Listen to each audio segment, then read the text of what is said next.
Bienvenue! Dans cette vidéo, on va parler de shadow work, du travail de l'ombre. En fait, le shadow work, c'est faire vraiment face à soi-même en tant qu'être humain. Souvent, dans la spiritualité New Age, on va nous parler de rester toujours positif, de toujours être high vibe, de ne jamais se concentrer sur des émotions négatives, de ne jamais baisser sa vibration. Il manque la dimension humaine. Nous avons de la lumière, mais nous avons aussi une obscurité. Et pour pouvoir voir notre lumière encore plus, il faut aussi faire face à notre obscurité. Si on était tous tout le temps joyeux, neutre, parfait, lisse, la vie serait vraiment beaucoup plus ennuyeuse. À mon sens, à mon goût. Après, vous choisissez, vous faites ce que vous voulez avec vous, votre énergie, votre vie. Donc, le travail de l'ombre, c'est vraiment faire face à ces côtés plus obscurs. Ces facettes de nous qu'on n'accepte pas forcément parce qu'elles ont été rejetées par la société, parce que ce n'est pas vu comme quelque chose de mature, évolué, ce n'est pas vu comme quelque chose de positif de ressentir ce genre d'émotions, telles que la colère, telles que la jalousie, telles que la tristesse. Souvent, ce sont des émotions un petit peu tabous, on n'ose pas vraiment en parler, on n'ose pas vraiment le montrer parce qu'on a peur d'être jugé ou d'être vu comme quelqu'un de trop dépressif, de trop comme ci, de trop comme ça. Pourquoi faire ce travail des ombres? Pourquoi faire face à son obscurité? Parce que tout ce qui est inconscient nous contrôle.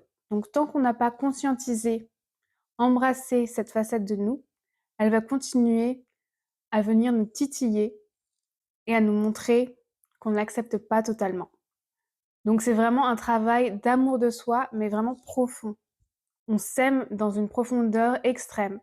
On s'aime même quand on n'est pas motivé, même quand on a des addictions, même quand on est jaloux, même quand on est dans notre darkness. Trouver un espace où on s'accueille dans ces moments. Trouver un espace où on est tendre avec soi-même et on arrive à transmuter cette énergie par l'amour. Donc c'est pas en étouffant, en évitant, en essayant de tout faire pour pas le ressentir que ça va marcher. Plus on évite de ressentir, plus ça grossit.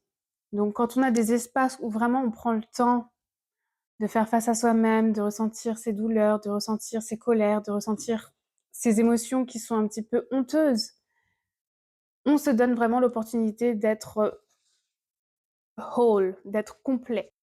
C'est vraiment un travail d'une vie, le shadow work. C'est pas quelque chose, ah c'est bon, j'ai fait mon shadow work, plus jamais j'aurai à faire face à des émotions dont j'ai honte. Non. La vie continue, la vie va nous challenger, la vie est faite de plein de surprises et d'aventures. Et donc, bien sûr, on va échouer. Bien sûr, il va y avoir des moments durs. Bien sûr, on va avoir des émotions fortes. Ça fait partie de la vie. On peut pas être un jour protégé complètement et ne plus jamais faire face à des difficultés. Ça n'existe pas. Mais on peut devenir plus fort. On peut avoir plus de résilience en sachant s'accueillir et faire face à ces moments difficiles avec amour. Savoir se relever, savoir trouver cette résilience en soi. Donc c'est vraiment un travail où on va être beaucoup plus humble, beaucoup plus authentique. On va arrêter de prétendre être une certaine identité, une certaine personne. On va être honnête, ok, là aujourd'hui, je me sens pas très bien. Qu'est-ce que je vais faire? Je vais prendre soin de moi, je vais me nourrir, je vais être doux avec moi-même, je vais trouver des moments pour prendre le temps de me réguler, de me reposer, trouver le temps d'écrire dans mon journal, de danser. Et donc pour faire le travail de l'ombre, c'est bien d'avoir des outils de régulation du système nerveux. Savoir accueillir ces émotions fortes d'une manière où on va savoir s'autoréguler, d'une manière où on va savoir s'accueillir avec tendresse, avec amour de soi. Et on va pouvoir faire ça en prenant le temps. C'est pas un marathon, c'est vraiment, on fait face à soi-même de manière douce, tendre, et on s'accepte. On s'accepte au plus profond. Après voilà, il faut trouver un équilibre entre le travail de manifestation, de vouloir créer une personnalité où tout est possible, de qui est-ce qu'on devient, de cette femme qui va canaliser, de cette femme qui va leader, qui va diriger sa vie, et qui va créer des choses magnifiques, et en même temps, une femme qui sait faire face à ces morts initiatiques, ces moments où elle va tomber pour pouvoir après toucher le fond et remonter. Parce que ces moments où on touche le fond, on apprend énormément de nous-mêmes, on comprend énormément de choses, on sait ce qui est important pour nous, on fait face à nos valeurs, on comprend beaucoup de choses par ces moments qui sont dark en fait. Par ce travail de l'ombre, on va aussi cultiver énormément de sagesse, énormément de joyaux qu'on ne trouverait pas si on était tout le temps joyeux, tout le temps au top. C'est juste pas possible. Donc ces moments sont nécessaires, ces morts initiatiques sont nécessaires pour pouvoir après remonter encore plus haut, pour pouvoir après manifester encore plus. Donc essayez de comprendre que ça fait partie du process d'avoir des moments où on est plus down, plus yin, plus dans ces moments dark. Ça fait partie du process. C'est pas que vous avez échoué, c'est pas que vous n'avez pas assez bien fait votre travail.